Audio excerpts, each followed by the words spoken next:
246 চিকিৎসাকালে স্পষ্ট ক্রমোন্নতি সূচক এবং প্রত্যক্ষভাবে বর্ধনশীল উপশম যতক্ষণ বর্তমান থাকে, অর্থাৎ ওষুধ প্রয়োগ করার পরে যত সময় রোগীর মধ্যে উপকার চলতে থাকবে, খুব মাথায় রাখতে হবে। তার কারণ ওষুধ প্রয়োগ করার পরে রোগী যখন দ্বিতীয়বার আসবে তখন কিন্তু অবজারভেশন করতে হয়, পর্যবেক্ষণ করতে হয় যে আমি যে রুগীর জন্য ওষুধটা দিচ্ছিলাম তাতে রুগীর এখন হচ্ছে কি, কেমন আছে, খারাপ না ভালো, রোগের উন্নতি কি এখনো চলছে না ওষুধের উন্নতি আর চলছে না, এটা কিন্তু আমাদের পর্যবেক্ষণ করতে হবে। এই পর্যবেক্ষণের উপরে দ্বিতীয় ওষুধ নির্বাচন বা একই ওষুধের শক্তি পরিবর্তন ইত্যাদি ইত্যাদি নির্ভর করে। বলছে যতক্ষণ ঔষধের পুনঃপ্রয়োগ নিষিদ্ধ। তাই কি বলা হচ্ছে, চিকিৎসাকালে স্পষ্ট ক্রমোন্নতি সূচক এবং প্রত্যক্ষভাবে বর্ধনশীল উপশম যতক্ষণ বর্তমান থাকে, অর্থাৎ ওষুধ যত সময় পর্যন্ত রুগীদের ক্রিয়াশীল থাকে, রুগীর উপকার হচ্ছে এমতো অবস্থায় ততক্ষণ ঔষধের পুনঃপ্রয়োগ নিষিদ্ধ।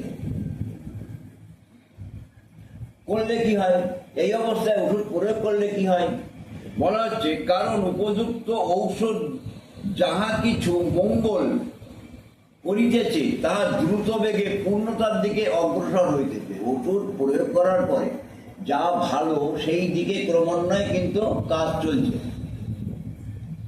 অচির রোগে প্রায় এরূপ ঘটিয়া থাকে। অচির রোগ, তরুণ রোগ, দেখা গেল একবারই হয়তো ওষুধ দিলাম আর আসতে হলো না, কিন্তু অন্য ক্ষেত্রে কিন্তু এদিকে অপেক্ষাকৃত চিররোগে, পুরাতন রোগে উপযুক্তভাবে নির্বাচিত সমলক্ষণ সম্পন্ন ঔষধের একটি মাত্রা ধীর উন্নতি সহকারে কখনো কখনো যতটুকু সাহায্য তা প্রকৃতির নিয়মে এরূপ রোগে করিতে পারে, তাহা 40, 50, 60 বা 100 দিনে পূর্ণভাবে প্রদান করে। তার মানে আরোগ্য করতে সময়, তবে হ্যানিম্যানের পিরিয়ডে যে লেখা আছে 40, 50, 60 দিনে একটা পুরাতন রোগ আরোগ্য হবে, হ্যানিম্যান সাহেব এখন বেঁচে থাকলে হয়তো অন্য কিছু নিয়ম বলতেন। তার কারণ এখন রোগ জটিল থেকে জটিল আকার যেভাবে ধারণ করেছে, তাতে ওই 40, 50 বা 100 দিনে রুগী আরোগ্য হওয়ার মতন রুগী বর্তমান নেই বললেই চলে, বুঝলেন তো, এত জটিল আকার ধারণ করে গেছে। এরূপ কিন্তু কদাচিৎ ঘটিয়া থাকে। তদ্ব্যতীত যদি উক্ত সময়ের অর্ধেক বা চতুর্থাংশ বা তদপেক্ষা কম সময়ে অধিকতর দ্রুত আরোগ্য লাভ হয়, তবে তা চিকিৎসক এবং রোগীর পক্ষে বিশেষ প্রয়োজনীয় বিষয়। এছাড়াও যদি আরো অল্প সময়ে রোগী আরোগ্য করা যায় তাহলে রোগীরও মঙ্গল, চিকিৎসকেরও মঙ্গল। আচ্ছা, সম্প্রতি ভুয়ো দর্শন যা আমাকে শিখাইয়াছে, হ্যানিম্যান সাহেব বলছেন, তাহার নিম্নলিখিত অবস্থায় অতি সুখ সাধ্যভাবে করা যাইতে পারে। প্রথমত, যদি যৎকর্মাস্তি যত্ন সহকারে নির্বাচিত সর্বতভাবে সমলক্ষণ সম্পন্ন হয়। প্রথম কাজ কি, রোগীর রোগ সম্বন্ধে কেস রেকর্ড করলাম, ডিজিজ ক্লাসিফিকেশন করলাম, সিমটমসগুলি কালেকশন হলো, ওষুধ নির্বাচন হলো, এইবার ওষুধের শক্তিও নির্বাচন হলো। নির্বাচন হওয়ার পরে দ্বিতীয়ত যদি ইহাকে উচ্চ শক্তিতে পরিণত এবং জলে দ্রব করিয়া, মাথার টিচার না, শক্তিকে উচ্চ শক্তিতে পরিণত করতে হবে, সেই 30 হোক, 200 হোক, 1000 হোক, তার সেটা আবার কি করতে হবে, জলে দ্রবীভূত করিয়া, মানে জলে গুলে যেরূপ উপযুক্ত স্বল্প মাত্রায় নির্দিষ্ট সময়ান্তে প্রয়োগ করিলে সর্বাপেক্ষা সত্তর আরোগ্য সাধিত হয় বলিয়া অভিজ্ঞতা লাভ করা যায়। স্বল্প মাত্রায়, তার মানে 10 ফোঁটা, 20 ফোঁটা, 30 ফোঁটা এটা খাওয়ানোর দরকার করবে না। ওষুধের মধ্যে শক্তি আছে, এটা তো স্থূল তো নেই। Law of similar, law of simplex, law of minimum. Law of similar মানে কি হলো, সাদৃশ্যভাবে ওষুধ নির্বাচন হলো, লব সিমপ্লেক্স মানে একটা ওষুধ নির্বাচন হলো শক্তিকৃতভাবে এবং সূক্ষ্ম মাত্রায় তাকে ব্যবহার, এই তো তদনুযায়ী অল্প মাত্রায় প্রয়োগ করা হয়, কিন্তু এই সাবধানতা অবলম্বন করা হয় যে প্রত্যেক মাত্রা পূর্ববর্তী এবং পরবর্তী মাত্রা হইতে যেন কিছু পরিবর্তিত হয়। পূর্বের মাত্রা থেকে পরবর্তী মাত্রা যেন শক্তি বেশি হয়। তাই শক্তি বেশি আমি বানাবো কি করে? না, ছাক্কাসান করলে জলের মধ্যে ওষুধ মিশ্রণ করে ঝাঁকি দিলে সেটা কিন্তু শক্তি রূপান্তরিত হয়, বর্ধিত হয়। এবং যে জীবনী শক্তিকে সদৃশ ঔষধ শক্তি দ্বারা পরিবর্তিত করা হইতেছে তাহা যেন অমঙ্গলকর প্রতিক্রিয়া বা বিদ্রোহ না করে। তাহলে যদি শক্তি পরিবর্তন করে ঝাঁকি দিয়ে ওষুধ ব্যবহার করা যায় তাহলে কিন্তু রুগীর ক্ষতি হয় না, সেটা ক্রমান্বয়ে আরোগ্যের দিকে যায়। তাহলে রুগীর ক্ষতি হয় কি? ক্ষতি হয় কারণ অপরিবর্তিত মাত্রায় দ্রুত পুনঃপ্রয়োগ, দ্রুত ঘন ঘন খাও পুনঃপ্রয়োগে তা সততই ঘটিয়া থাকে। কি ঘটে? এটা পরবর্তীতে আছে। দেখা যায় আমি রুগীর মধ্যে যে 5টা লক্ষণকে নির্বাচন করে ওষুধটা লাইকোপোডিয়াম সালফার বা টিউবারকুলিনাম বা হয়তো মেডোলিনাম বা ক্যালকেরিয়া কার্ফস যাই যে মেডিসিনই হোক না কেন আমি চয়েস করলাম, চয়েস করে অ্যাপ্লাই করলাম। একই তো বারবার খাও, আর শক্তি পরিবর্তন করে যদি ব্যবহার না করি তাহলে রুগীর মধ্যে যে লক্ষণগুলি ছিল না সেই লক্ষণগুলি প্রকাশ পাবে। আসলে কোথা থেকে? ওষুধের লক্ষণ। যে কটার সাথে সিমিলিয়ার হলো সে কটা তো হলো, আর তা বাদে অতিরিক্ত ওষুধ লক্ষণ তখন সেই রুগীদেরকে প্রকাশ করতে থাকবে, বাধা সৃষ্টি করবে, আরোগ্যে ব্যাঘাত সৃষ্টি করবে। এই অতিরিক্ত লক্ষণগুলিকে অ্যাক্সেসরি সিমটমস বলা হয়। তাই ওষুধ ব্যবহার করার পরে যদি সেই ওষুধের লক্ষণ অতিরিক্তভাবে প্রকাশ করে রুগীর আরোগ্যে যদি বিলম্ব ঘটে বা বাধা সৃষ্টি হয়, যদি নিজের ভুল নিজে বুঝতে হবে যে আমার ভুল হয়ে গেছে, অতি দ্রুত ঘন ঘন ওষুধ ব্যবহার হয়ে গেছে, আর ওষুধ শক্তি পরিবর্তন রীতিতে ব্যবহার হয়নি, তাই তো।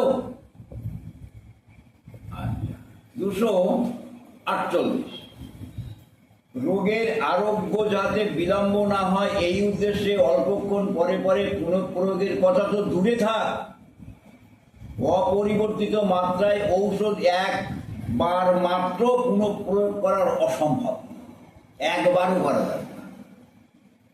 করতে গেলে ওষুধকে শক্তিতে পরিবর্তন করে ব্যবহার করতে হবে।